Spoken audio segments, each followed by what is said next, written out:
FlutterDoomshy by Estee.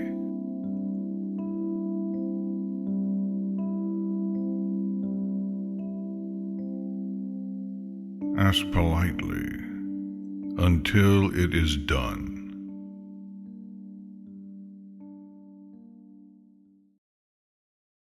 The cottage had its own music, something which filled her ears on a calm summer morning. There were chips and chitters, mews and barks, snippets of song, and if she was in a particularly imaginative mood, the intrusion of phantom lyrics.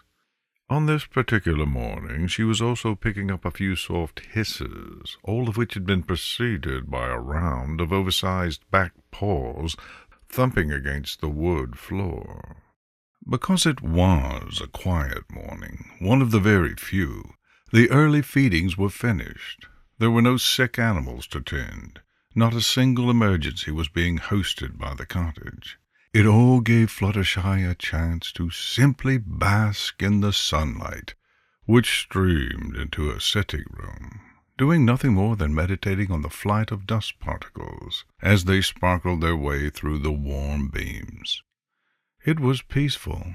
It was almost quiet, at least once you overlook the constant background noises. And, according to every last one of her friends, during all the failed overnight stays, sleeping through them required a mark. But it was the sort of peace which needed maintaining, and some of the cottage's youngest felines saw resting Fluttershy as only two things: a source of food, and in the warmth of a summer day, an overlong, overfull tail, which was simply begging to be pounced. They were the source of the soft hisses, and those noises were triggered by the thumping. Angel was beating the bounds, the little white rabbit rushing at any cat whom he felt was getting too close, expressing displeasure with the thump of paws against wood, and an implication that soft pink noses could so easily be the next target. It was aggressive, an open display of dominance. It was supposed to be for her benefit while still allowing him to show off. And that was just Angel all over. But the caretaker wasn't about to chide him, because she was simply enjoying the peace, something which never lasted for long. Actually, she was in the exceptionally rare position of hoping it didn't last, not beyond a single day. The next sunrise would see the launch of her annual Summer Adopt a Companion drive. Posters, carefully spell-checked and printed by Twilight, were already on every notice board in town, and she would be hoping for two kinds of traffic, quite a bit of it incoming, and a doubled number departing. That was tomorrow, though. For now there was peace. Newborns playing, adults watching, and so many simply basking in summer warmth. It was rare to have the cottage this relaxed, and so she was simply enjoying it while it lasted, because the background music changed. It did so from the outside in, and she immediately recognized the nature of the shift. There were birds in the trees which overlooked her main approach path, and they had a very distinct way of changing their song, something which was both instinctive reaction and warning. There was a message in that tonal shift, one meant for their mistress, and it simply said, "There's a stranger on the road." She sighed to herself because it was never peaceful at the cottage for very long, started to get up, hoping the emergency would be one which came with a ready, life-sustaining solution. And then the birds outside went silent. Soft yellow ears perked, twisted a few times, listened all the more closely. The warning avians weren't singing. The normal animal noises from the outside had stopped. All she could hear was the susurrus of the stream, and footsteps coming over the bridge. Heavy footsteps, something which came with more of a metallic clink than she would have expected from even the heaviest of hoof-nailed shoes, and the beat was wrong. No, the notes sounded by what felt like a careful, almost hesitant approach were, in their way, perfectly normal. It just wasn't a beat in 4 time. There were but 2 impacts against the path, carefully repeating, pausing at one point before making themselves go on, and there was a knock at her door. 3 careful raps, none too loud, timed exactingly polite, and also rather higher up on the wood than would normally be expected. She hesitated. She often did. But then the outside birds began to sing again, if in an initially uncertain way. She remembered that any stranger on the path could mean a companion in trouble, a desperate search for help. The knocking repeated, with carefully measured force. Nothing excessive, not enough sound to disrupt any who might be within, just a polite notice that there was a presence on the other side of the door. It was the politeness which got her moving, as much as the need to see if something was wrong, the desire to help. Her quickening pace took her ahead of Angel, always and forever trying to follow. Teeth gripped the door's lever. She pulled in as she stepped back, and sunlight tried to stream through the new opening, only to find a significant barrier to brightness in the way. Fluttershy looked up at the biped, and it could be said that the first thing she truly saw were the arms. She imagined that the dominant hue of the armor might have been green once, but she conducted just about all the repairs on the cottage, and with so many young teeth and claws looking for ways to test themselves, those repairs were frequent.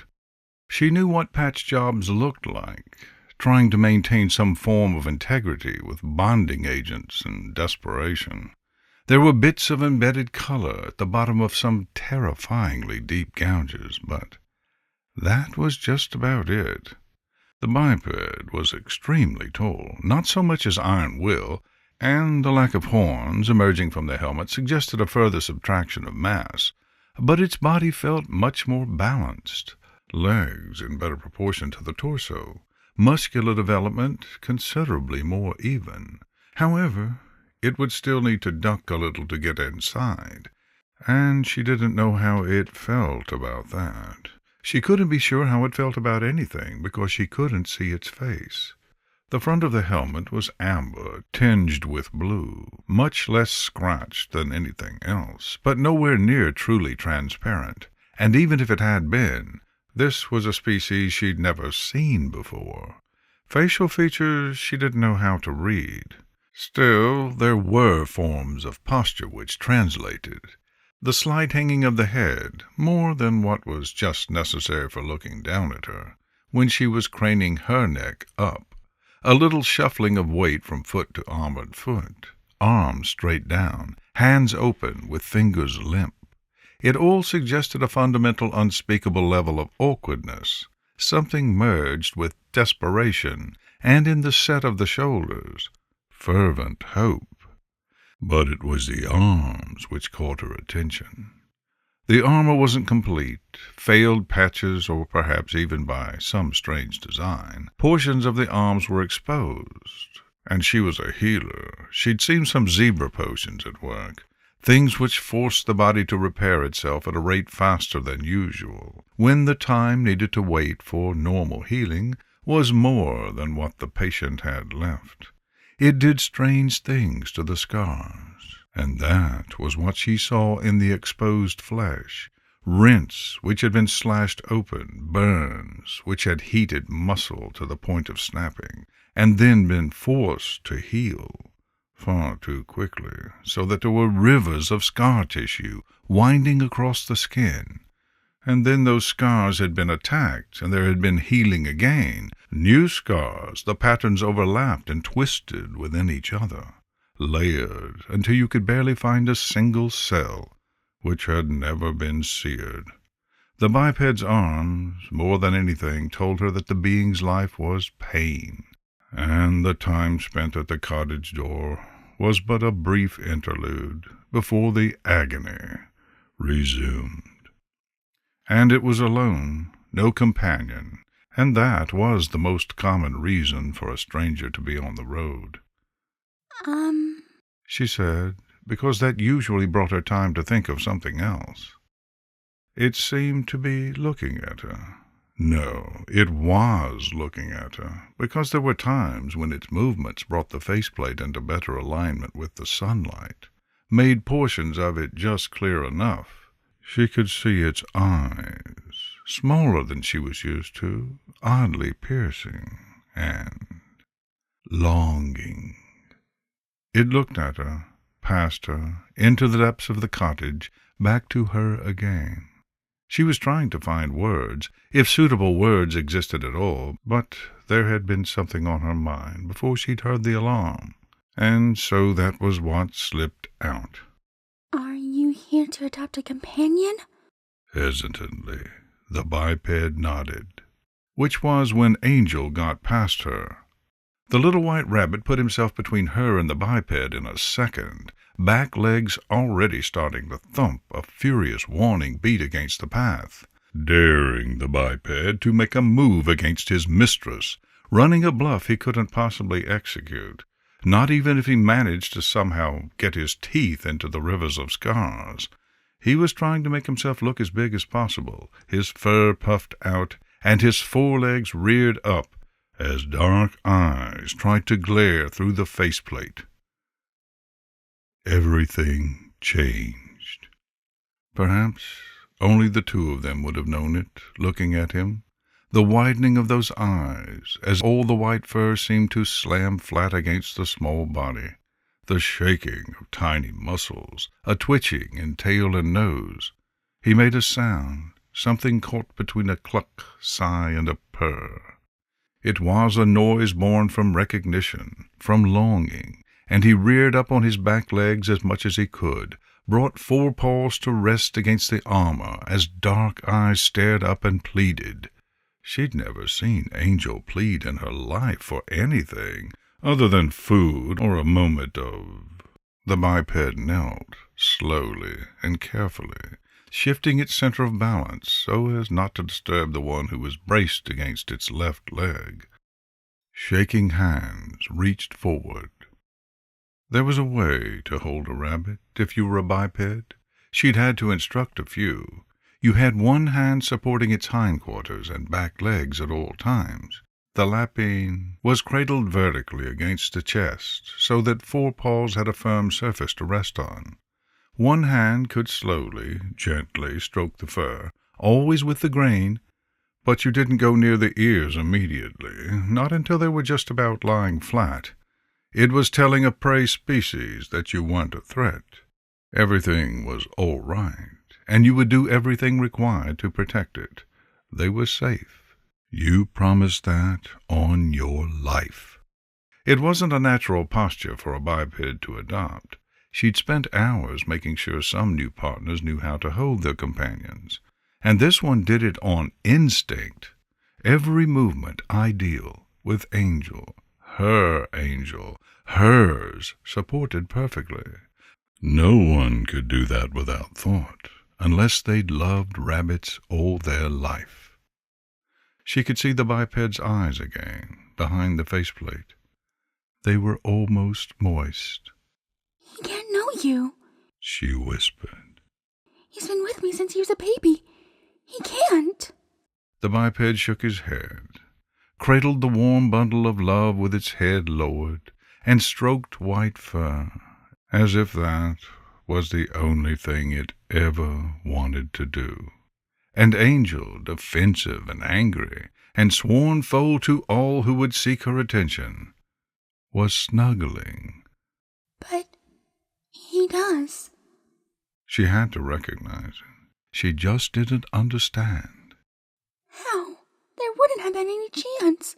He was only a few weeks old when I found him, right after he lost his warren. He wouldn't remember. Snuggling. Her Angel, her first, acting in a way he would have only granted onto a companion. With just about every pony else, the next thought would have been instantly dismissed, treated as a sign of stress verging on insanity, kicked away because holding on to it too long felt like a path to madness. But she was a bearer, and for all her fears, she'd made her face more than most. There had been knowledge gained from those encounters, things which opened the door to possibility.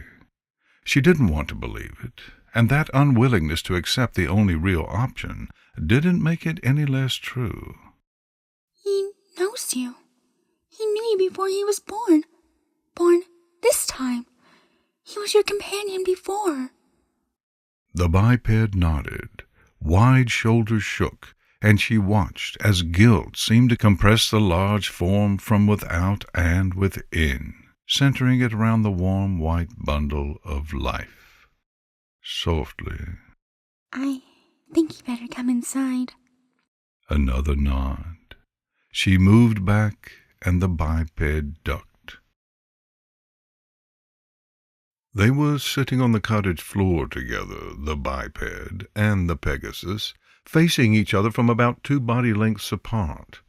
Angel was resting between she and he. It had taken a while for Fluttershy to realize it was a male, but a look at the descending armor during the sitting motion had done it. The biped had 3 sleepy kittens on his lap. It had taken a few seconds before the cottage residents had dared to enter the sitting room. A new presence, a new species, and all of the foreign scents he had brought.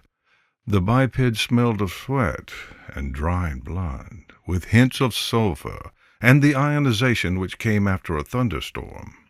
But once they had made themselves approach, he was just good with animals, careful, gentle, always allowing them to make the first move, silently admonishing any whose curiosity tried to express itself with nips.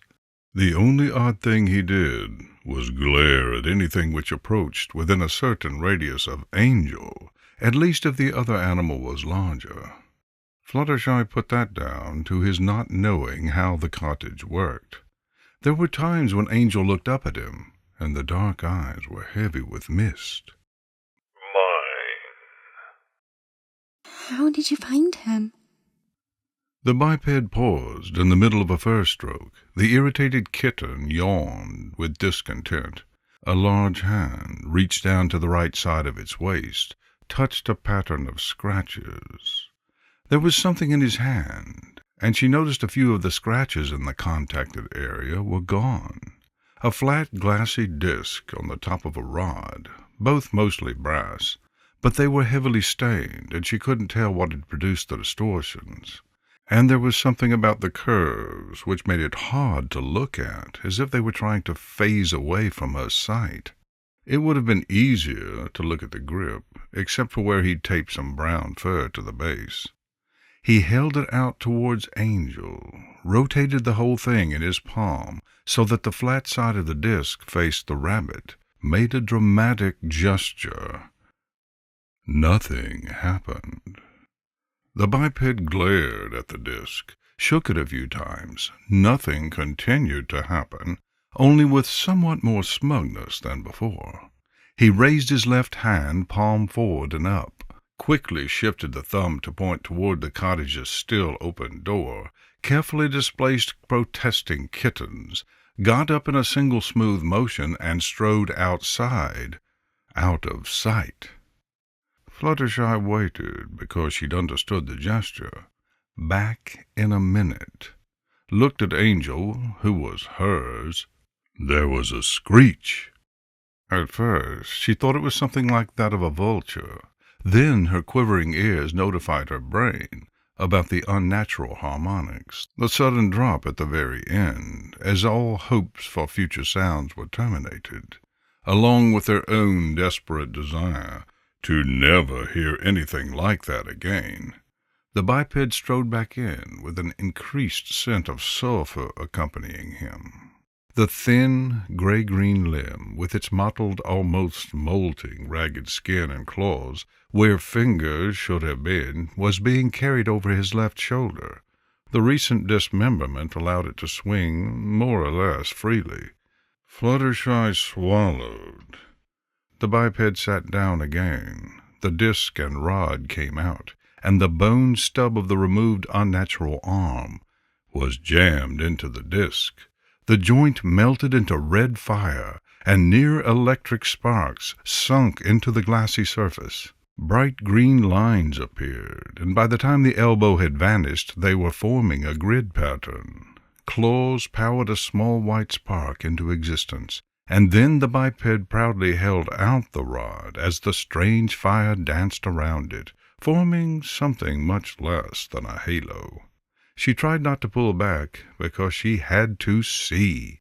As he extended his arm, the white spark centered itself in the grid.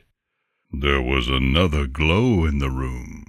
Angel, attention drawn by the fresh source of light, looked down at himself, saw the white twisting, intertwining, and glowing vapors which made up the light of his soul, found them boring, and began to fall asleep.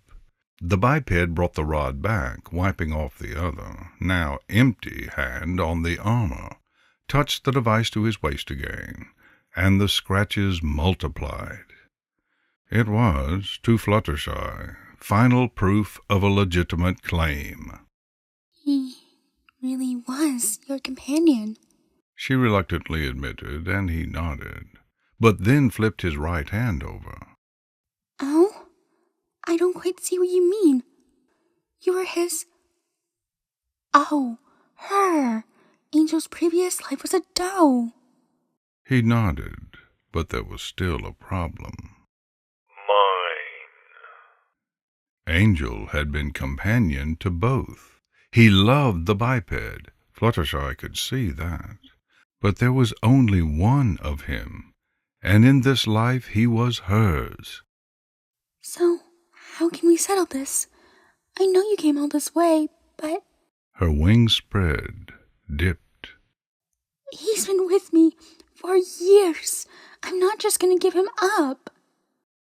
A certain spread of the arms and a set of the shoulders suggested the biped was willing to work things out. A slight narrowing of briefly visible eyes stated that he also wasn't leaving until matters had been resolved. How could she deal with the biped? If she went into town to seek help from friends, bringing Angel with her because she wasn't stupid, he would probably follow. Twilight was unlikely to have any books relating to possession, being 9/10 of past life lore, and even if those somehow existed, Fluttershy suspected the biped was from well outside Equestria's jurisdiction. She could always just ask him to watch the cottage while she went into town. She'd hardly seen anyone accepted so quickly by the residents. No, she had to settle this quickly, and preferably without giving any pony the chance to tell her that, under subclause whatever, she was supposed to be packing Angel's toys. That was a chance she couldn't take. But how was she supposed to? Yes. It was in some ways a cruel idea. It was putting him up against her greatest strength, and he would never know that until it was too late. But it was also for Angel. Would you like to settle this with a game?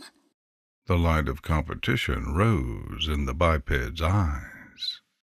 She explained the rules because that was only fair, and besides, she'd already won.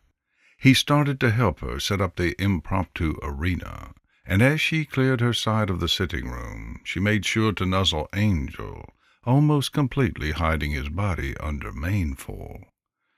He was hers, and in a few minutes, once the biped finished arranging his own fatal trap.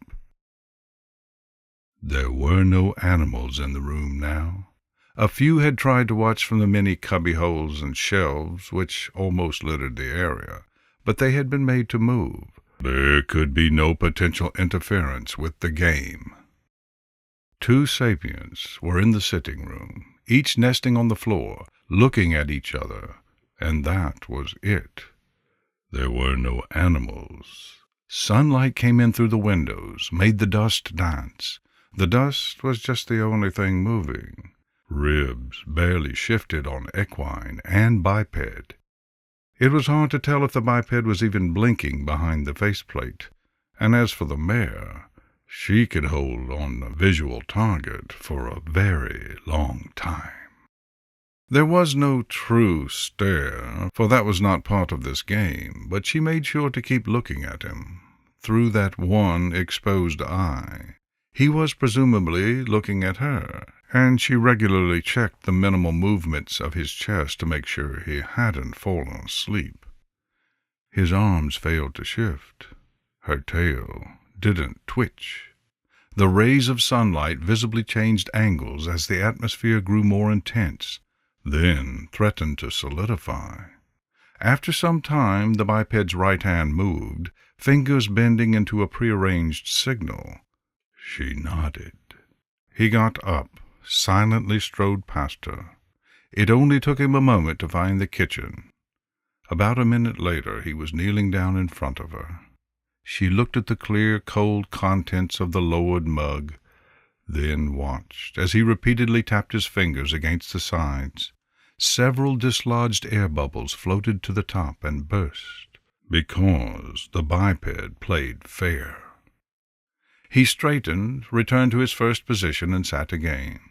Each nodded to the other, and both drank. For the mare, it was just the normal use of the hoof loop. With the biped, the mug was tipped against the surface of the faceplate, and the liquid seemed to go through. She supposed it helped when trying to refresh on the run. Each lowered their mug. Neither burped. Dust began to settle across two sets of shoulders. Dozens of cottage residents, all of whom had been told to stay out of it, measured the strength of the instructions against the growing void in their stomachs.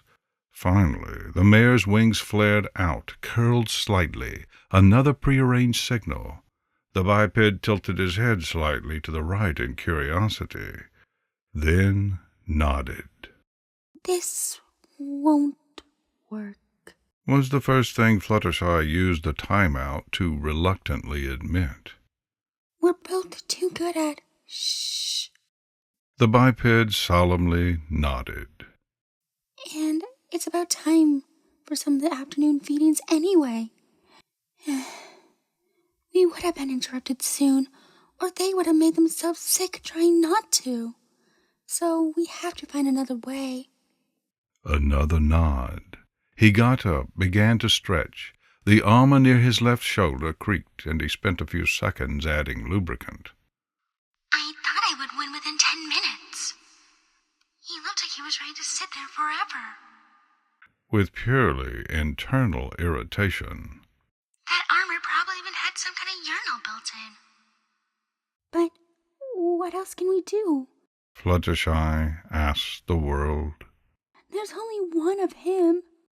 The biped shrugged, and a split second of altered posture suggested pride in the armor's renewed silence. The helplessness came in right after. Well, there could be two, but that just never works out. He looked at her, carefully strode forward, knelt, and crouched as best he could, until he was just about on her level, waited for clarification. Fluttershy said. Was it an answer? It seemed possible, but she understood something about how it worked, after the previous disaster had given them all the opportunity for an education. Possible was the best of it, and if it failed... It's something cool. You've probably never seen anything like it. I'm willing to try, but I'm not sure it will help anything. A new thought occurred, and her wings twitched. Besides, unless I go to get help, we'll never even get in. You couldn't describe it as the life of Tom, because Tom wasn't alive. The boulder didn't know about the role it had been asked to serve. The boulder was incapable of knowing anything. It rested in one place, fully unaware of what existed behind what it was blocking. It didn't recognize that small portion of the outside world which still touched one of its surfaces, and it certainly had no idea about the journeys it had taken in life to reach this point. It didn't have a life. It was a hunk of rock which had once been mistaken for a diamond. Sometime after that, some pony else had decided it would make for an excellent door, as long as the central requirements for door was, you can never, ever open this, and good. It had been jammed into place with enough force to polish a few of its surfaces against the borders of the entrance, and ever since then it had done what rocks were truly good at, resting in one place and never, ever moving again. The boulder didn't know about the job it was doing. It didn't understand how important it was. It didn't and couldn't know anything. So it was also blissfully unaware of the huge green glowing bowl of energy hitting it. Recognition of the cracks which rapidly spread through it would have required possessing the capacity for recognition in the first place. So when the boulder exploded, you couldn't describe it as the death of Tom, because Tom had never been alive. The boulder still existed. It was just that instead of existing as the blockade to a deep place filled with unstable magic, it existed over there, and over there too. There was also some up against that wall, but it was best not to touch the parts which lined the entrance tunnel, because those were still glowing red with heat. The boulder didn't die. Boulders can't do that. But if it helps, try to see it as the birth of a bunch of rocks. And a tea set. We'll get to the tea set. The really large, the extremely big, Fluttershy was aware that there was probably a perfect name for the weapon, but she wasn't sure how to ask what it was. Metal thing, which had seen a sizzle and a blast of energy emerge, was tapped against the armor again, and then it was just a pattern of scratches. If she squinted, it was just possible to make out the shape. She waited a few seconds, then reluctantly searched the area until she found a pebble with a little natural metal in it. The first hoof contact made static discharge from every feather at once. We really have to close that again when we're done. It's too dangerous to leave it open. Any ideas? He casually pointed up to the now somewhat more unstable roof of the tunnel. As long as it doesn't collapse while we're in there. The scratches became a weapon. A glowing symbol on the user side facing was displayed to her, and then the scratches resumed their existence. I guess that means you can still use it again. He nodded. All right, so let's go down. They went into the tunnel. There was a brief period of darkness before the destination's unnatural glow reached them, but the biped had a surprisingly powerful flashlight built into his left shoulder. Also, there was still some heat glow coming off the fragments, which helped. The two sapients went into the deep place alone, and only one knew to be afraid. She hadn't brought Angel this far because even if it was the answer, it meant asking him to go in. She had him wait at the cottage until she showed the biped just where it was, allowed him to decide whether they were going to take the chance. And she knew it would be harmless to Angel. She knew that. But she was already having visions of not being able to tell, and the fear was rising. They moved down the natural or unnatural ramp together into the deep place, something which was only safe as long as you understood its rules, and those were different for every warp made to the world. She'd never wanted to come here. Mine. It was for Angel. The biped stopped at the edge of the pool, looked down at the reflection born from that strange light, something which didn't quite seem to be cooperating with the usual full and accurate image requirements. There were distortions in the surface without ripples, and it served as a preview. So, this is it, she told him as she crossed the last of the distance, being careful not to touch the liquid. But I want to be honest with you. It isn't perfect. I'm not sure it could ever be, because the magic can't be tamed or controlled. but there's times when it comes really close. Well, one of them, as far as we know. So, if you want to try. He kicked one of the smallest pebbles into the water, and it sank without a ripple. The resulting posture suggested some level of disappointment, and she wasn't sure just what the emotion was directed towards. Testing? He nodded. I didn't lie to you. Anything dead has to go in with something living, or a spirit. I think one of the legends says it works on spirits, so if you want to test before we think about Angel, we need something like a flower. But I'm not sure it will work on the glowing ones here, because they're growing with this water. The biped raised his right arm again, and she sat down to wait, watched, as he strode up the ramp, through the tunnel, and out of sight. She didn't like being alone with the pool. Being alone with the pool meant alone was one clumsy move away from becoming a short-term proposition. She didn't like having been alone for more than a few minutes. How long did it take to find a flower, anyway? They'd just come out of the forest in summer. Even if he was bringing some soil along to keep it alive long enough to go in. Oh, she should have told him to do that. She almost didn't hear the screech of rage and pain. Or rather, she almost didn't hear it because the sound made by what might have been the world's most powerful firework rocket going into rock nearly drowned it out. Fluttershy jumped, and only the fact that she was so close to the water allowed her to do so backwards. But she could hear rocks falling down now. A small cascade of hot mineral debris was rolling down the ramp. The screech got louder, and there was a smell like sulfur and carbon and rot. 2 glowing green lights appeared in the tunnel, and then the biped was carrying the monster in front of him like a struggling toddler who was refusing to be put to bed. A toddler which happened to have glowing green eyes set in an exposed skull. On the rather dubious bright side, it wasn't a full skeleton, or rather it was, because the raw strips of muscle had to be anchored to something. There was metal on its back, partially extending across the chest and then lifting from the shoulders, forming tubes which looked like nothing so much as the launchers for fireworks. Those had recently been bent backwards, with the openings squeezed into distortions.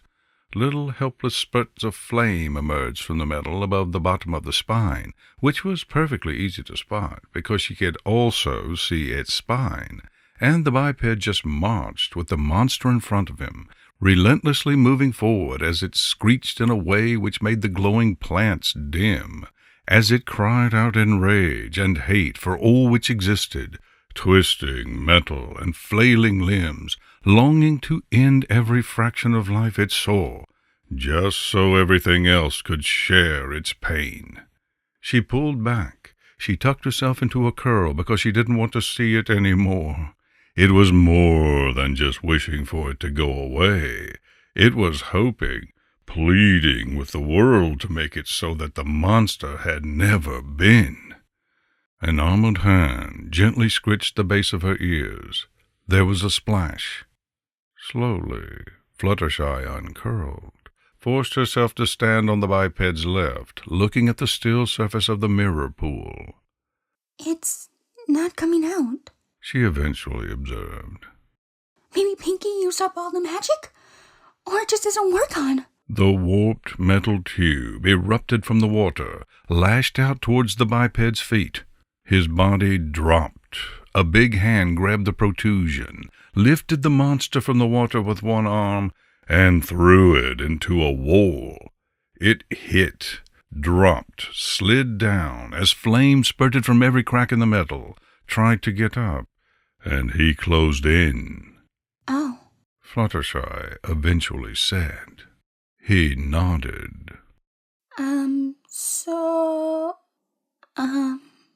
There's ponies who say that some pony who's really stupid has their head in their, Again, there was some rather visible amusement in it. So, I guess, with a really flexible sphincter and outside assistance, because that one didn't have any skin constricting it. So, do they always just fall apart like that afterwards? Oh, they do. So... She tried shaking out her wings for the 5th time. That was the original, I think. I recognize the nozzle bed on whatever the shoulder thing was on, so maybe it just doesn't work on. A skeletal hand came out of the pool. The bones of the palm landed on a piece of the former boulder. Fingers gave the fragment an irritated flick, and then the rest of the monster climbed forth. It looked around with its green glowing eyes. Then it sniffed. Fluttershy wasn't entirely sure how it was doing that. There didn't seem to be any lungs present. And in any case, the lack of external nose structure should have made sniffing impossible. Sniffing with disdain felt like it would have been even more so, but the monster had still found a way to pull it off. The thing looked around at the cave, ignored biped and mare for the most part, because there was another problem in sight, a much more immediate one. In fact, the problem was everywhere, and no one was doing anything about it. Another sniff. The monster adjusted its apron straps, checked to make sure that the front drape of fabric was perfect, then reached into the oversized front pocket and began to fulfill its purpose. Biped and mare watched for a while. You missed a spot. Fluttershy finally risked, pointing a foreleg at the same time.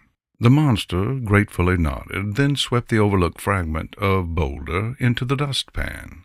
Imperfect copies. She sighed as it continued to tidy up. But I guess that with a monster, imperfect could mean not a monster anymore? The biped rather casually shrugged. It's not as if it's acting like anyone's enemy. Except for dirt. I think it really hates dirt. So, now that you've seen what the pool does, do you want to ask Angel? No? I didn't think you would. The monster had paused over one piece of boulder. Carefully, it picked the fragment up, and the small claws which tipped boned fingers began going to work. After about a minute, it had a hollow carved out of the top. It leaned slightly forward. A metal tube arced over its right shoulder, and streaming brown fluid flowed from the nozzle. The creature thoughtfully sipped. The results strained themselves through bone, and it went back to its carving work. So? Fluttershy finally asked as the monster finished the first cup for its tea set. What did you want to do with that? Eventually, they brought it some sugar and a toothbrush. The sugar was going to be horrible for exposed bone. There wasn't all that much day left. Biped and mare were sitting next to each other on the cottage's grass and sod roof, looking out across the land as the glowing orb overhead began the last part of its normal journey. She'd flown, he'd climbed. She'd noticed he was very good at climbing. And a sleepy, happy angel was resting between them. The biped was looking out across the green, growing, quiet landscape with rapt attention. It was almost as if he hadn't seen anything like it before. Or rather, she felt, as if he hadn't seen it for a very long time. Every so often he would reach over to one side and pet Angel. Perfectly. We can't go to court, Fluttershy finally said. I don't think we could ever explain. And even if we could, it's like divorced parents fighting over their foal. It's worse for the foal. He nodded and gently stroked the rabbit's back. He's so happy. I can hardly remember ever seeing him this happy. Because it's you. Because you're here.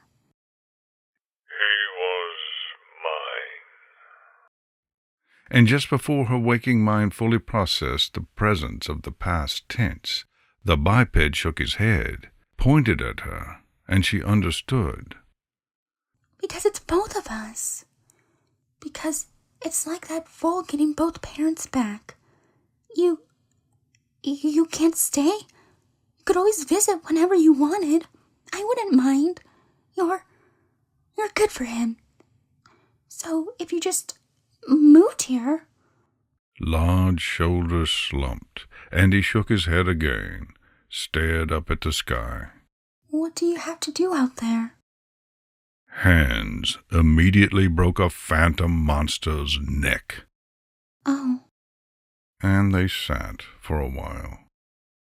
What was her name? Angel, I mean. When he was your rabbit. He casually reached out to his left, picked a flower from the roof sod, and held it before her. Daisy. It's a nice name. Birds flew overhead. A few touched down on the roof some distance away, began to peck into the sod. I know you loved her. There was still a little reluctance in the admission. You're so good with animals. I saw that from the first moment you held him. And then when you were helping with the afternoon feedings before we went to the pool, you're a good companion. One of the best. Silently, the biped touched his right hip, lifted the rod, and she looked at the strands of brown fur, which had been taped against it. She died? Quickly, with all the apology she could muster. I'm sorry. I knew she died, or Angel wouldn't be here. But it wouldn't have never been anything you did. His hands clenched. Another invisible neck snapped.